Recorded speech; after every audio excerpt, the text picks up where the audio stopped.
So let me introduce today's speaker. This is a very special Terry Third Thursday for me and I think for all of us because we have the Bulldog with us today. Michael Adams, president of the University of Georgia, and we're very pleased that he accepted our invitation. Mike has been, of course, a big supporter of the Terry College and me personally. He's been very helpful to Terry and to me over the 6 years that I've been with the university. He's been key in our success with the Building Terry campaign as well as the business learning community. And as I've said on other occasions, I don't think very many people know just how much effort and how much money he has put into gaining access to the Northwest Precinct for academic purposes, which is where we're locating the BLC. President Adams is the 21st president of the University of Georgia. Starting in 1997, that makes him one of the longest serving and best known university presidents in the country. Under his leadership, the University of Georgia has raised its ranking to reach the top 20 public research universities for 8 of the last 10 years as measured by U.S. News and World Report. The UGA campus has been transformed under his leadership with more than $1 billion in new construction, renovation, and infrastructure, including 6.2 million square feet of new space that's been completed. Just to name a few of the places that those of you who've been on campus recently know about, a few of the places that have been opened during his tenure, there's the Lamar Dodd School of Art, there is the Georgia Museum of Art expansion, the Richard B. Russell Special Collections Libraries, the Tate Center expansion, and the list goes on. President Adams is widely known and respected throughout the country as a figure in higher education. He's had leadership positions in a number of national organizations related to that, including the National Association of Independent Colleges and Universities, the Association of Public Land-Grant Universities, American Council on Education, National Collegiate Athletic Association's Executive Committee, and again, the list could go on.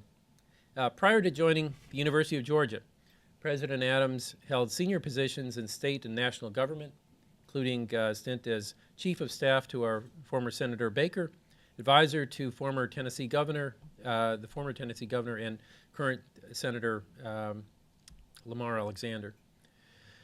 Dr. Adams holds his PhD from Ohio State University and has been awarded 5 honorary degrees. So at this time, let me ask President Adams to come to the stage, and let's give him a warm welcome. Thank you very much. Thank you, Robert. Robert is one of the most polite deans I've ever worked with. And he speaks so wonderfully in code. Let me interpret some of the things that he just said for you. The fact that I have been helpful to the Terry College of Business, I'm grateful for that statement. That means that he and I have spent a lot of time begging together. That I have provided a site for the development of the new Terry College Learning Center. That means that I have a lot of scars for moving fraternities. And that I have been here for a long time. That means I have now passed my Medicare birthday and it's time for someone else. So if you learn to interpret, Robert, you can do pretty well. But it's been for Mary and me both a labor of love for 16 years. Those of you who know my history know that I grew up in Georgia through age 15. My father sort of went up the corporate pecking order with Kraft Foods Company and ended up running their Eastern Seaboard operation before he retired, but my mom and he always kept the family home in Stone Mountain. And after they retired, which included many moves up and down the eastern coast of the United States, we both know the country pretty well. Mary and I were out of the Deep South for 30 years. Ohio, Washington, D.C., California, Kentucky, before having the chance 16 years ago to come back here. which was something we could have never dreamed having grown up here. And this has certainly been a labor of love for us, and I particularly appreciate what Robert has done during his 6 years here. He's going to be missed, but I'm happy for him and for Carol Ann as they move back closer to her home. And all of us who are as old as Robert and I are, he's not as old as I am, but at this point in life, family and location and roots mean more to you. And Mary and I intend certainly to be here most of the time to keep a house in Athens and to stay out of the way of the new administration.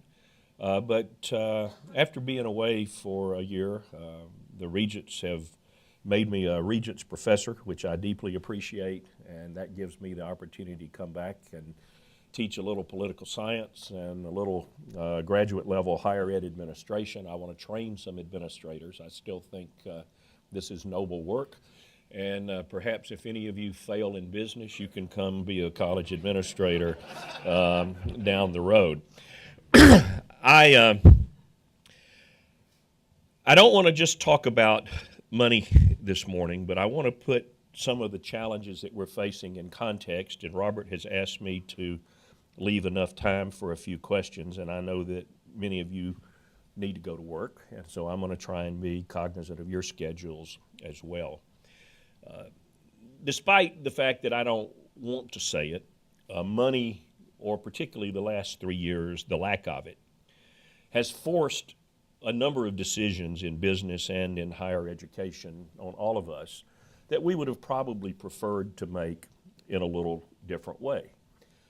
At the University of Georgia, just to get the statistics out there, our core budget is about $1.3 billion. We have another couple $100 million a year that run through the various auxiliaries. And we built a budget 3 years ago, really 4 budget years now, if you count 14, on about $520 million from the state. When I got here 16 years ago, the state of Georgia provided 47% of the cost of educating those of you who were here at that time. We operated last year on about $380 million from the state. So there has been a deduction of tax support for the university in that 3.5 year period of about $140 million. Now, even as big as we are, that's a big hit. So how do we provide leadership in that kind of time without spending all of your time moaning about something that you really can't control, and trying to get people to go in a direction without complaint, convincing them that all is well when both of us know that things have not always been well. And yet I've learned to believe, and I suspect many of you who have had similar challenges in your own businesses have come to believe, that it's moments of challenge, of limited resources, of seemingly impossible challenges where you find out who the true leaders are. And I must tell you that in the senior leadership team at the University of Georgia today, we are blessed with no shortage of good leaders. I believe that the group of vice presidents and deans that I will pass off to the next president are the best that we have had in my time there. And they have provided extraordinary leadership as we have had to cut their state appropriations. We're down about 600 people from a top of about 10,400 to about 9,800 employees. And we've all had to make adjustments. Some of you who are students have made adjustments because about 35% of that cut of $140 million has been passed on to you in higher tuition. We've made up much of the rest in increased indirect cost off of greater research, which has grown from about $80 million to a little over $300 million in my time here. And as Robert mentions, and as all of you know, and you probably get tired of us talking about money, we've had to depend on you more, on our friends. And we will this year complete the 8th consecutive year of raising over $100 million a year. 16 years ago, the year before I got here, we raised 35. And I stood on the steps of the chapel that day and said that I thought that we ought to be raising at least $100 million a year. To be honest with you, I didn't know if we could do that or not at the time. But together we have, and it has benefited all of us. So we've all had some collective challenges. The world is changing at an amazingly rapid rate. Roses, Montgomery Ward, Circuit City, Sharper Image, the list goes on and on and on of companies that existed 16 years ago that are now gone.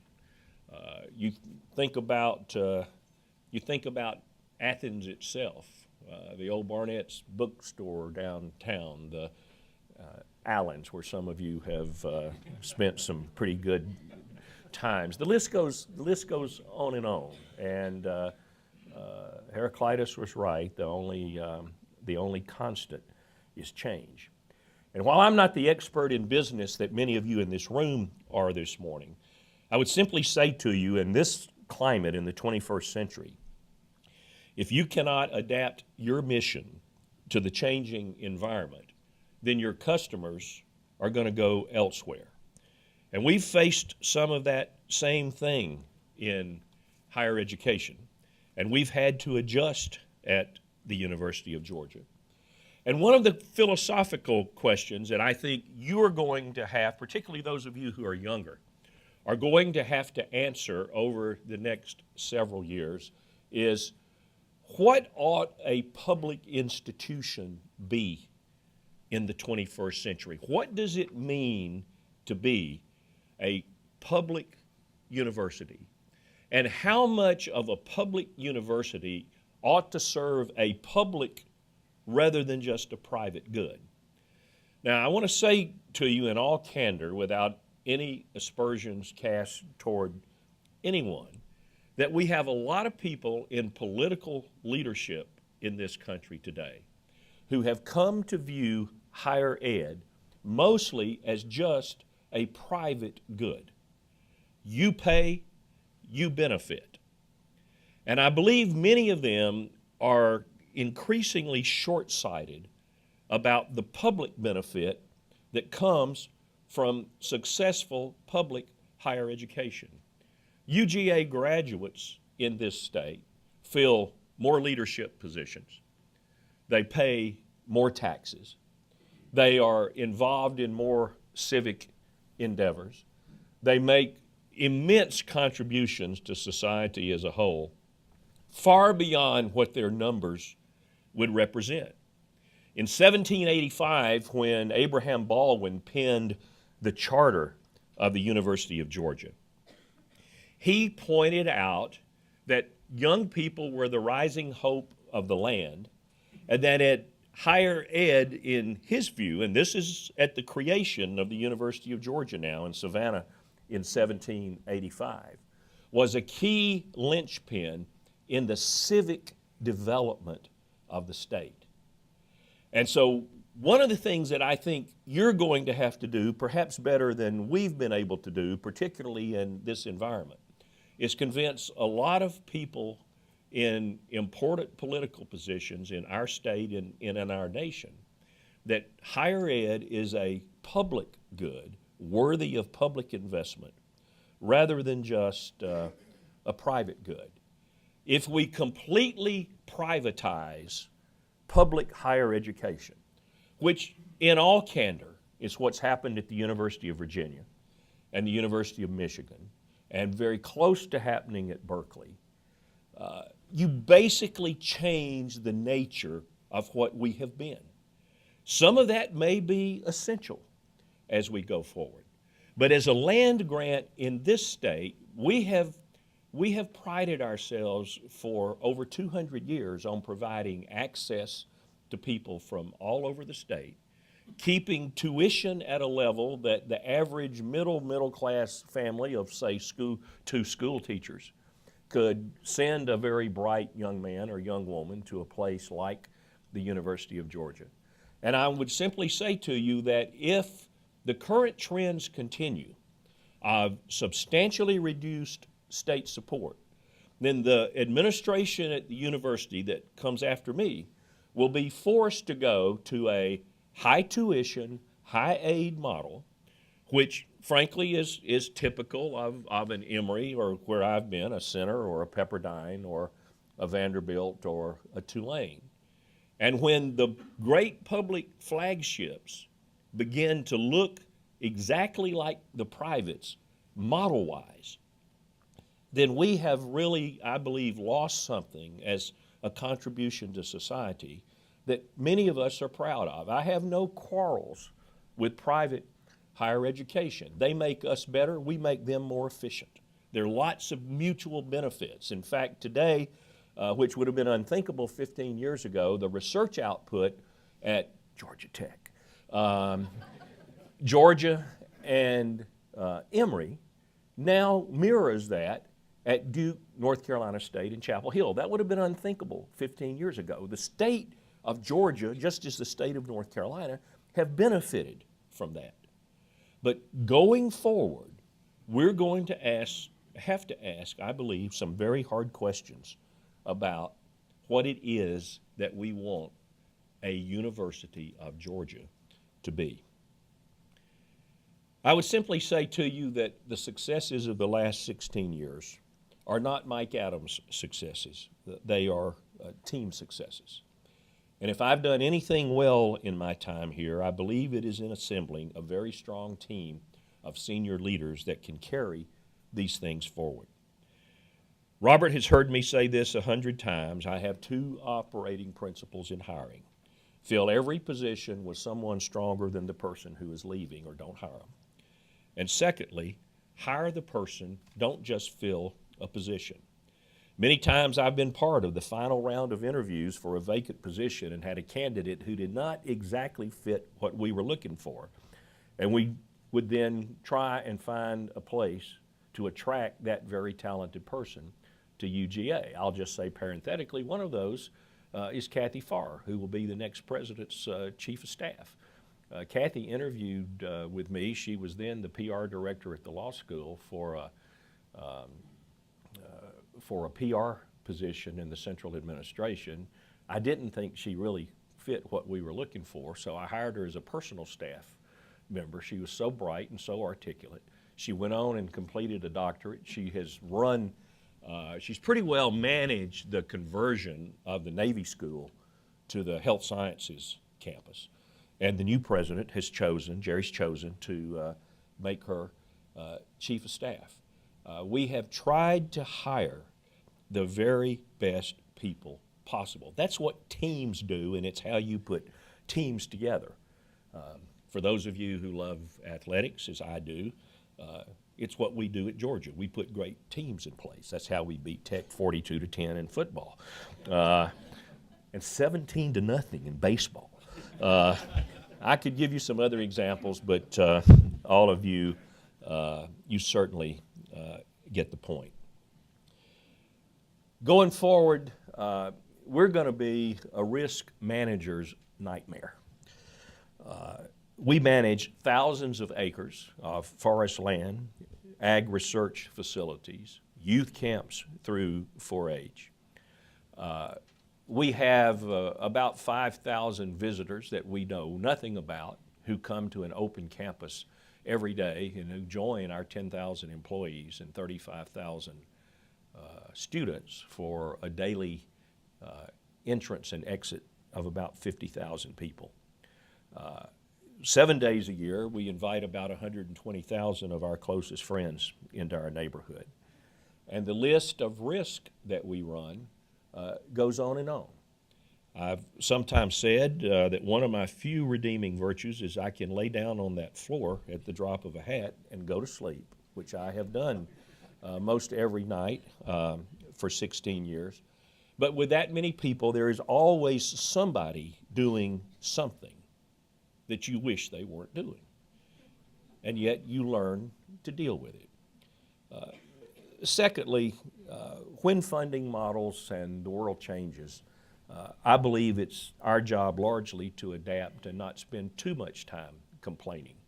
I needed to paint the backdrop of what the real numbers are for you to understand some of this. But the reality is that still, each year, our biggest donor is the state of Georgia. And the health of the state of Georgia is very important to us.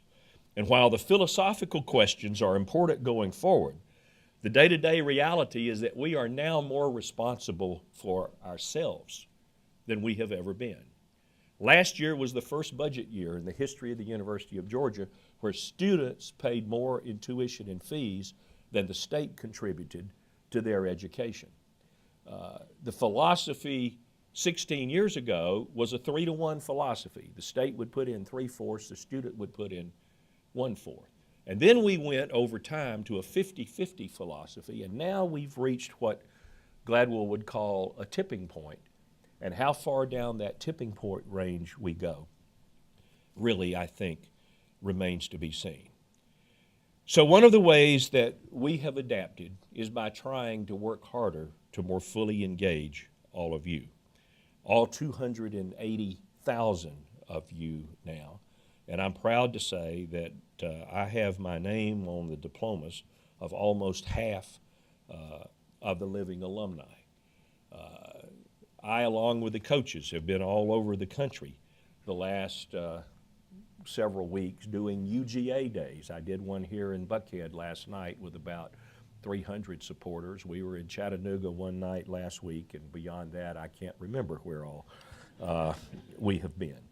But going forward, one of the ways that all of you are going to have to deal with it yet is that we're all still going to have to work, I believe, even harder.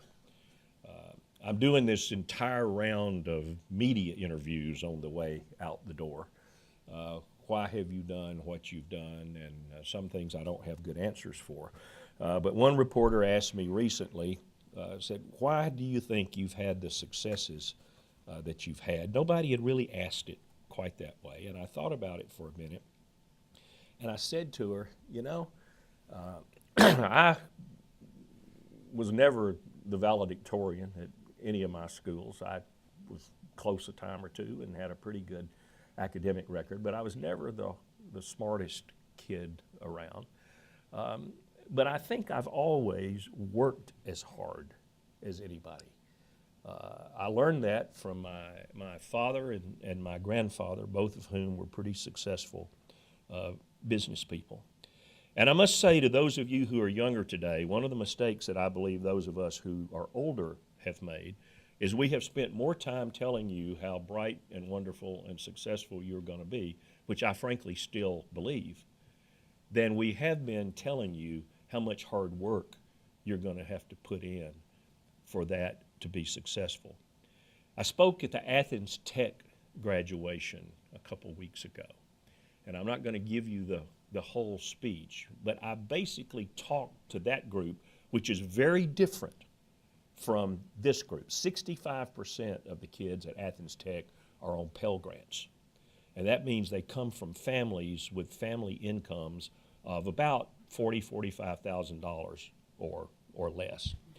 But for some reason, I sort of called up in my memory bank Studs Terkel's book on working that I read in graduate school. Some of you may have read it. But I would just end by saying to you that I think going forward, even at a university, we're going to have to talk to you more about work and working hard and the value of work. Terkel said that work provided an individual a sense of self-worth. I believe that's true. It's not just the remuneration that comes from work, but how do you feel each day about what you're doing? That's pretty important to most of us. I think work teaches us, particularly in this modern age, to work in teams. And if you can't get along and lead groups, you're probably not going to be successful in this world. And I think it also provides us the message that we're going to have to be flexible and adaptable as we go forward. So I would simply say to you in closing, and leave a little time for questions here, that this has been a team effort for 16 years. And the successes going forward, I believe, will be built on the same bases that they've been built on the last 16 years. How good is the leadership team? How good are the students that we can attract? And how many of our really top-rate faculty can we pay and remunerate properly and keep them in place, because they are the backbone of the entire operation. So it's been a labor of love for Mary and me. We will still be around. We intend to continue to be great supporters of the university, and to maybe continue to work with you in a little more selective way than we have the last 16 years, to make this increasingly one of the truly rising public institutions in America. Thanks very much. Take 2 or 3? Pardon me? Should I take 3 or 4 questions, or time-wise, how are you? Yeah, we got a few Okay, minutes. all right. Any questions, comments, gripes, whatever? Jim? As you ask questions, if you'd hold up your hand, we'll bring a microphone to you. We're recording this and putting it on the internet as usual, so that way everybody can hear you, and we can also get it on the recording. President Adams, what is the timetable for choosing the new dean, and will you or your successor make that final decision? Well, my successor will make that final decision. Let me say that he's gonna have to live with whomever, just like I've had to put up with Robert. I have not been involved in that process. I have been involved in every dean selection this year up to this, but all of those were already at some point of development. Robert surprised and disappointed us at the same time. We would have preferred that he stayed, but we understand. And of course, this is Jerry's home field and appointment. He asked me to interview the final 2 SPIA candidates, School of Public and International Affairs, which I did, and gave him my views on both. We had 2 extraordinary finalist there, and made a decision. I was very involved in the engineering search, the education search. I know I'm missing one in my journalism, so you can blame any of those partly on me, but Jerry's going to make the decision in business. Good question, and I think it'll be completed this summer. Dr. Adams, I wanted to get you to comment on how technology is changing education, and I'm talking about things like not only online education, but also the ability to use video. Maybe highly regarded professors that make presentations by video to classes and things like that. Could you just comment on how you see technology changing education from the way it's been provided before, and maybe how it will be provided in the future? Well, I guess first of all, Scott, I would say that it's probably already changed more than many people realize before the press has gotten on to the MOOCs issue, and I'll say a word about that in just a moment. But for years, we've had, upload, download, uplink, downlink capabilities. We do video teaching through the pharmacy school to people in Augusta, the ag school to people at Tifton. The list goes on and on and on. I'll give you another number that will shock you. When I got here in 1997, we were spending about $8 million a year on information technology in the broad sense. That included personnel. This year, that number is right at 70 million. I think one of the incumbent questions that those of us in positions like mine are going to have to ask is, have we really enhanced education for a student another $62 million a year worth in that 15-year period? And I'm not sure that we have. I don't want to sound like a Luddite in that regard, but I think we are entering a period where more and more questions are going to be asked about, with everybody having their own, BlackBerry or laptop or iPad or iPhone or heart monitor or whatever you carry around. Do we really need 16 computer labs on campus? We are at least in a second, if not a third generation, I think, of thinking all of that through. And then our friends at Tech were on the front page of the AJC yesterday. Some of you may have seen the article. I was there the day they presented to the board, and the board approved, and I frankly salute them for it. A $7,000 master's in computer science that will be completely done over the web. The MOOC, the MOOC, the massive open online communications or courses, I think, is what most people use the C for. But I think it's one thing to do that in computer science. I think it's another thing completely to do that in English literature. And at what point we so devalue what I think are real relationship building between faculty and students that go on at a residential campus like ours. My own view is that we're swinging in that direction right now, and that we'll come back somewhere to the center where technological education will be supplementary in a lot of fields. And maybe every student will take a course or two in that fashion. But I don't think I'm just tied to the past when I say I don't think that we're going to do away with the need for good faculty and good students coming together. Another thing that bothers me, frankly, is too many of our funding partners see this new process simply as a way to save money.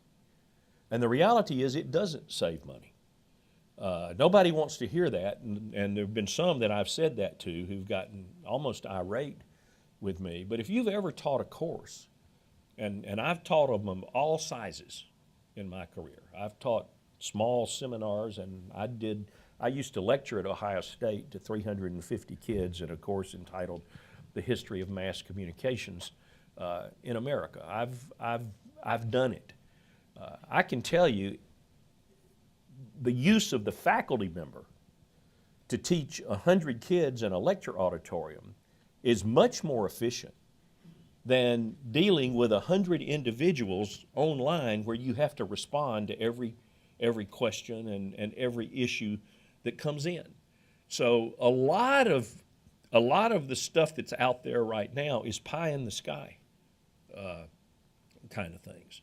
And I still don't think, however we develop the format, which is really what we're talking about, I don't think we're gonna need to see vast reductions in the size of the faculty, which is what many of these folks are looking for. And I know not everybody agrees with that. Maybe not everybody in this room agrees with that. But all of the people writing these articles, if you check on them, they didn't receive their education that way, and they're not sending their kids to receive their educations that way. There's a lot of elitism in this, frankly, that I think we need to think through. Dr. Adams, we've made great progress to national prominence during your tenure. You talked a little bit about that. But as we think about going forward and how we move to be among the best of the best, you talked about Berkeley and Michigan and Virginia, who, and some ratings are 1, 2, and 3 in the country. And you talked about the issues that you see for them as they have literally privatized themselves. So how do we get from where we are with the financial challenges that you talked about to where we might like to be with the issues on the other end? Well, I don't think money is the answer to every issue, but it's a big part of it. Many of those rankings are almost sequential rankings of how big the endowment is at the institution. You know, nobody likes to hear that. It's even more true on the private side. And it's not the big number, it's the endowment per student. You know, in addition to Harvard having far and away the largest endowment in the country, the University of Georgia is twice the size of Harvard. And in many ways, frankly, has 3 times the complexity of Harvard. I've not been there full time. I've done some summer institutes there, and I've lectured there, and it's a great place, but it's an entirely different animal. So we're gonna, you know, we are well into the top 20 now on virtually every public list. I think, you know, in the next 10 years, if we continue to raise money and increase the raising of money exponentially, I think philanthropy in Atlanta is beginning to take off. People are beginning to talk again about giving assets rather than just earnings, which has been one of the problems of the last several years. But we, you know, when I got here, we had an endowment of $240 million. We're going to be a little over $850 by the time I leave June 30th. But we need 4 times that, 5 times that. We've got to put that in place. We've got to do better in paying particularly full professors. We do pretty well at the assistant level. We've managed through hook and crook and counteroffers to keep our associates, because they are usually the ones that most people are trying to steal away.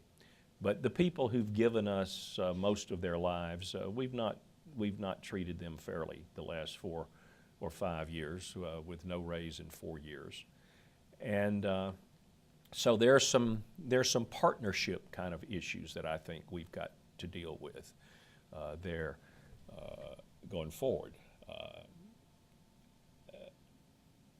I will also say to you, and I don't want this to sound too Pollyannish, but we're a lot closer today, quality-wise, to the Michigans and Berkeleys and Virginias and Chapel Hills than most of you know. Our student quality, we're bigger than all of those places to start with. If you take off the bottom 4th of our class, which would make us about the same size as UVA or North Carolina or whatever, we're every bit as good. We lack yet the kind of faculty endowments and the research spinoff that I think we ought to ultimately get over the next 15 or 20 years from the medical and engineering schools that we've all worked hard and have scars to show for creating. This year, 77% of federal research money goes to either medicine or engineering. And we've been trying to play that game as a research university, depending on a little NIH and a lot of USDA money, and not playing in the medical or engineering game at all. You just can't do it. So there's some, you know, I think what we've tried to do, what I've tried to do, what we've collectively tried to do as a team is put in place the building blocks that will take us, I think, realistically the next 10 years, just like we've spent this 10 years moving into the top 20, we ought to move into the top 10.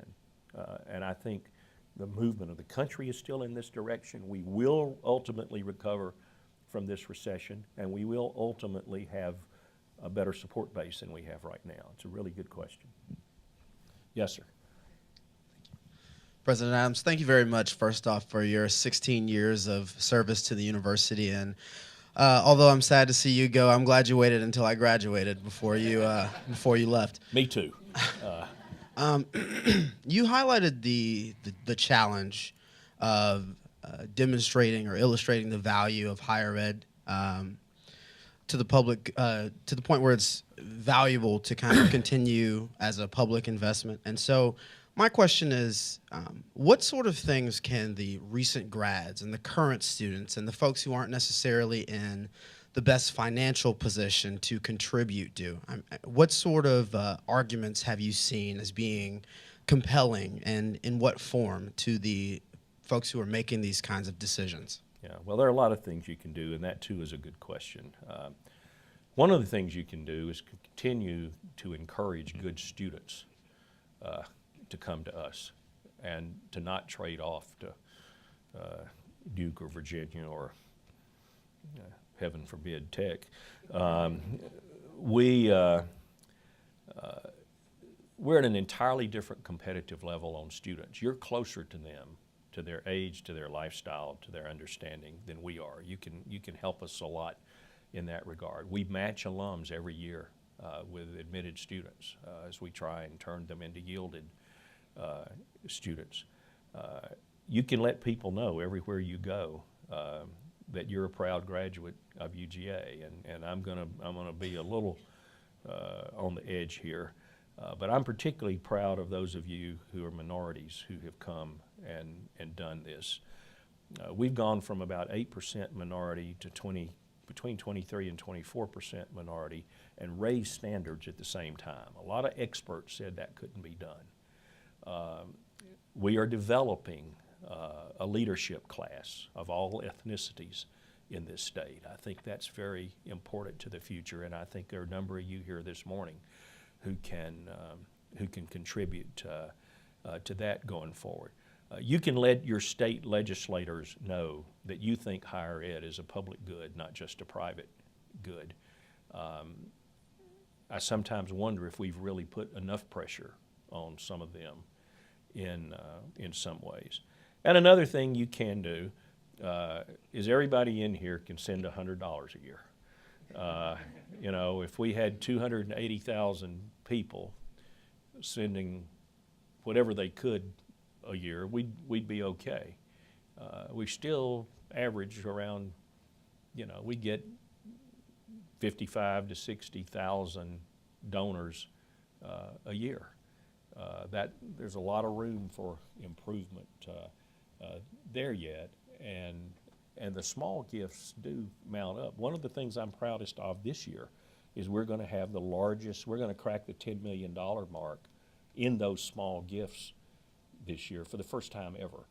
And that says that the young people who are out there, for the most part, who maybe have not yet reached the point in their careers that they can write big checks, though a lot of them are getting there really quickly.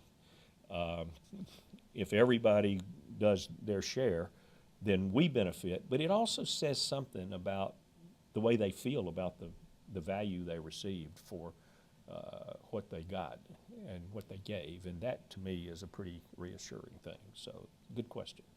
Maybe one more? Yes, ma'am. President Adams, I've got the question. What you say that we've raised the bar on quality, and we have, but what impact has the Hope Scholarship had on the quality of our education, and what do you see as the future for the Hope Scholarship? Yeah, that's another good question. It's had a substantial impact. It's one of several elements, though, and I think we need to keep it in perspective. One of my heroes is Zell Miller. He was involved, as some of you know, in my being here. He and I are still very close. I talk to Zell often. I think Governor Miller and probably Carl Sanders were the two greatest education governors of the 20th century. So we have a lot to be grateful for there, and they're both alums. Governor Miller will tell you that, and you can almost hear him saying in that mountain twang, Mike, hope means helping outstanding pupils educationally. That's what it was all about to him. It was not an entitlement program. It was not a social service program. It was not all the things that some people want to turn it into. It was something to strive for in this state and to keep the best minds in this state, which we're still not doing perfectly, but we're doing much better now by far than we were 15 years ago. And again, I think you have to talk about hope in the context of its benefit to the state as a whole. I've been in those battles the last 3 or 4 years, and I think under the circumstances we've done about as well as we can do. But there are going to be more tough decisions. Some of you may have seen yesterday the annual lottery report. By the way, nobody won last night, so go buy a lot of tickets. That's another whole set of issues. But lottery proceeds in the state of Georgia last year grew 1%.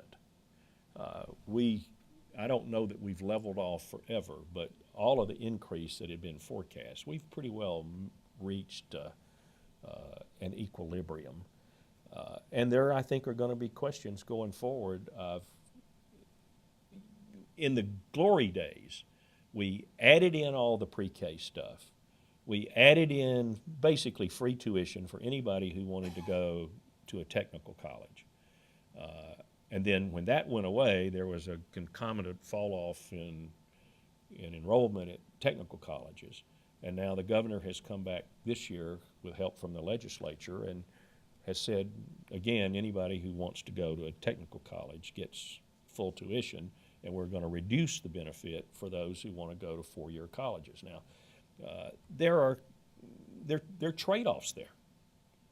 And the politicians are going to have to decide going forward, where do you invest? And I don't want to be derogatory about that. There are things being done at the technical colleges to train people to run Kia that are extraordinary. But we're also turning out hordes of cosmetologists. And so where is the public interest in that regard? Now, to be fair about it on the other end,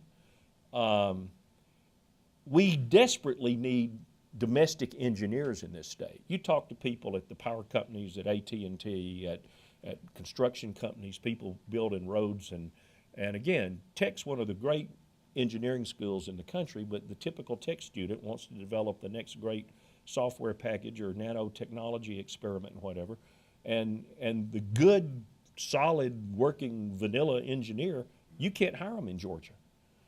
There are 2,800 Georgians that are taking engineering right now at Auburn, Alabama, Tennessee, and Clemson. It's one of the reasons that we fought the battle. In addition to the benefit to the university, the state needs it. So we need desperately engineers. How many more history majors do we need? And I'm a history major. So there are public interests, public benefits at the technical colleges, at the four-year colleges and all, that we frankly have to decide. I have a son who was a history major. He's now a fairly successful lawyer here in Atlanta and is finally off the family payroll, which is a good thing. But I think we're just maybe in the second generation of hope issues, and those battles are going to have to be fought going forward. I do this a lot. I've done it more in the last couple months than maybe is good for my health. But this is maybe the best set of questions that I've had. You guys are obviously pretty savvy, and we're fortunate to have all of you here, and I appreciate you inviting me. Thanks very much.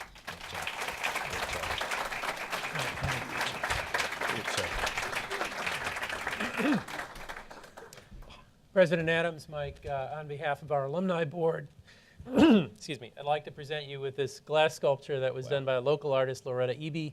Thank you very much for coming and speaking to us today. Thank you very much, Robert. I appreciate that.